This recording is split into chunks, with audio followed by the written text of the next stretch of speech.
Job's rough day. He chooses to worship. A man named Job lived in the land of Uz. He was honest and didn't lie. He was blameless, which meant no one could ever say he did anything wrong. He honored God and stayed far away from anything bad. Job had 7 sons and 3 daughters. He owned 7,000 sheep, 3,000 camels, 500 teams of oxen, and 500 donkeys. He also had a large number of servants. He was the greatest man around. One day the angels came to report to God. Satan, the accuser, came too. God said to Satan, "Where have you been?" Satan answered, "I have been wandering back and forth on the earth." That's all Satan could do because he had been kicked out of heaven. Then the Lord said to Satan, "Have you noticed my servant Job? No one else on earth is like him. He is an honest and blameless man, honoring God and staying far away from anything bad."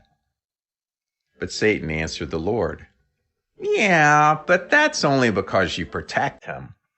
You have put an unseen wall of protection around him, his family, and everything he owns. You don't let anything bad happen to him. You have blessed everything he touches. His flocks and herds of animals are so large they almost cover the whole land like dust. But if you were to reach out your hand and destroy everything he has, then he would say bad things about you and even curse you to your face." The Lord said to Satan, "Let's just see about that. I'll let you have some control for a while over everything I have given Job, but you must not hurt Job himself." Then Satan left God's presence. Not long after that, a messenger came to Job and said, "The oxen were plowing, and the donkeys were eating grass nearby, and some enemies came and took them all away, and I am the only servant who escaped to tell you." That messenger was still speaking when a second messenger arrived and said, "Lightning fell from the sky. It burned up all your sheep and the servants, and I am the only servant who escaped to tell you." Then a third messenger arrived and said, "An enemy just attacked and stole your camels, and I am the only servant who escaped to tell you." Then a fourth messenger arrived and said, "Your sons and daughters were all together having a party, when suddenly a great wind came from the desert and blew the house until it collapsed. All your sons and daughters and servants are dead. I am the only servant who escaped to tell you." When Job heard this, he got up and tore his robe and shaved his head to show how sad he was. Do you want to know what Job did next? Job bowed down and worshiped God. He said, "When I was born, I was naked, and when I die, I will be naked. I didn't have anything, not even clothes. Everything I had the Lord had given to me, and now he's taken them away. That's okay. It's his decision. I never deserved anything in the first place. Praise, praise, praise the name of the Lord. You, God." In all these things that happened to Job, Job did not sin or blame God or say anything bad about God at all. His heart said, You, God. Later, the angels again came to report to God, and once again, Satan came too. And the Lord said to Satan, "Where have you been?" Satan answered the Lord, "Same thing, roaming the earth back and forth, back and forth." Then the Lord said to Satan, "What about my servant Job? You see, he still maintains his honesty and goodness and integrity, even though you provoked me to make life hard for him without any reason." "Skin for skin," Satan spat back. "It's only because you didn't let me hurt his body. Job only cares for himself. That's why he didn't curse you. But if his own body was hurting, then he would curse you to your face." The Lord said to Satan, Very well then, I will let you do what you have in mind, but you must keep Job alive. Then Satan left God's presence and made Job get owies. Bleeding, itching, stinking, painful owies. From the bottom of his feet to the top of his head. Job hurt.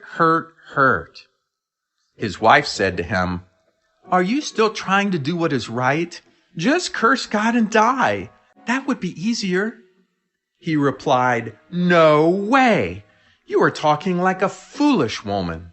Should we accept only good things from God, but not pain? That is not right." In all this, Job did not sin in anything he said. Satan was wrong, and God showed him so. Job was in great pain, with owies from the bottom of his feet to the top of his head. All he would do was sit in ashes on the ground, scratching his bleeding, itching, stinking, hurting owies. Some of Job's friends heard about what had happened, and 3 of them decided to go find Job and try to make him feel better. As they saw Job in the distance, sitting in those ashes, they were shocked. "Is that our friend Job? He looks totally different." They could hardly recognize him because he was so sick. His 3 friends began to cry aloud. They ripped their clothes and put dust on their heads. They wanted both God and Job to know just how sad they were. They sat down on the ground with Job for 7 days and 7 nights. No one said a single word to him. But after sitting silently for 7 days and 7 nights, Job's friends decided to try to help by starting to talk about all the possibilities of why this was happening to Job. They said, "Job, God only punishes bad people, so you must have sinned to deserve all this trouble." But Job didn't think he had done anything wrong, so he kept telling them, "No, I haven't disobeyed God." This went on and on. Job's friends would say he did something bad to deserve punishment, and Job would say he didn't. Well, after all the talking went on for quite a while, God decided to step in and put a stop to it. From a whirlwind, God spoke. "Who do you think you are to question my wisdom with such ignorant words? Get ready to man up. Brace yourself and take this like a man, because I'm going to ask you some questions, and you must answer me if you can. Where were you when I created the whole earth? Do you tell the ocean your waves must stop here? Have you ever seen the deepest, darkest parts of the ocean? Have you ever told the sun when it's time to get up in the morning? Can you shout to the clouds and make it rain? Speak up, Job. If you know the answer to these questions, tell me." God asked Job over and over, "Where were you when I did this? And what about that? Can you do that? With all this talk, you're acting like you know something." Then Job started to understand God's point. Job was not God. Job finally answered God, "I am nothing. How could I ever know the answers to your questions? I will cover my mouth with my hand. I have already said too much. I have nothing more to say." Job put his hand over his mouth and bowed his head. But God said, "No, I'm not done yet. Man up and answer me if you can." Then God continued, "Do you think I'm doing things the wrong way? You want me to say that I'm wrong so you can feel right about yourself? Are you as strong as me? Can your voice be as loud as thunder like mine? If so, then show me. Dress yourself with glory and splendor like I can.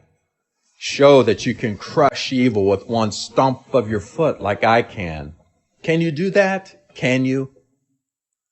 Job dropped to his knees and answered, "I had heard about you with my earth ears before, but now I have seen you with my heaven eyes. I am so sorry for talking about things too wonderful for me to know. I will change my heart and life." You see, now Job was starting to go somewhere deeper. Before, Job was a very good man who wasn't full of sin or badness, but he still needed to know God even better. And now he did. Do you remember where this story started? Satan had this plan to hurt Job in every way he could, hoping Job would say bad things about God. But God not only used this whole thing to make Satan look bad, but God also used it to bring Job closer to him. Job had started out with a lot of stuff and a great life, but Job had needed much more than just doing the right things and knowing the right things to please God. And now Job knew God himself better, closer, personally. Now his heaven eyes were seeing more clearly than ever. Do you want to know how the story ends? Job prayed for his friends. When Job did that, God decided to make Job's sickness all better, and he gave Job back double of all the stuff he had lost. Job had more stuff than he ever had before. He also had more children, 7 more sons, and 3 more daughters. All those children grew up and had children. And then those children grew up and had children. And then those children grew up and had children. And Job lived so long that he saw them all.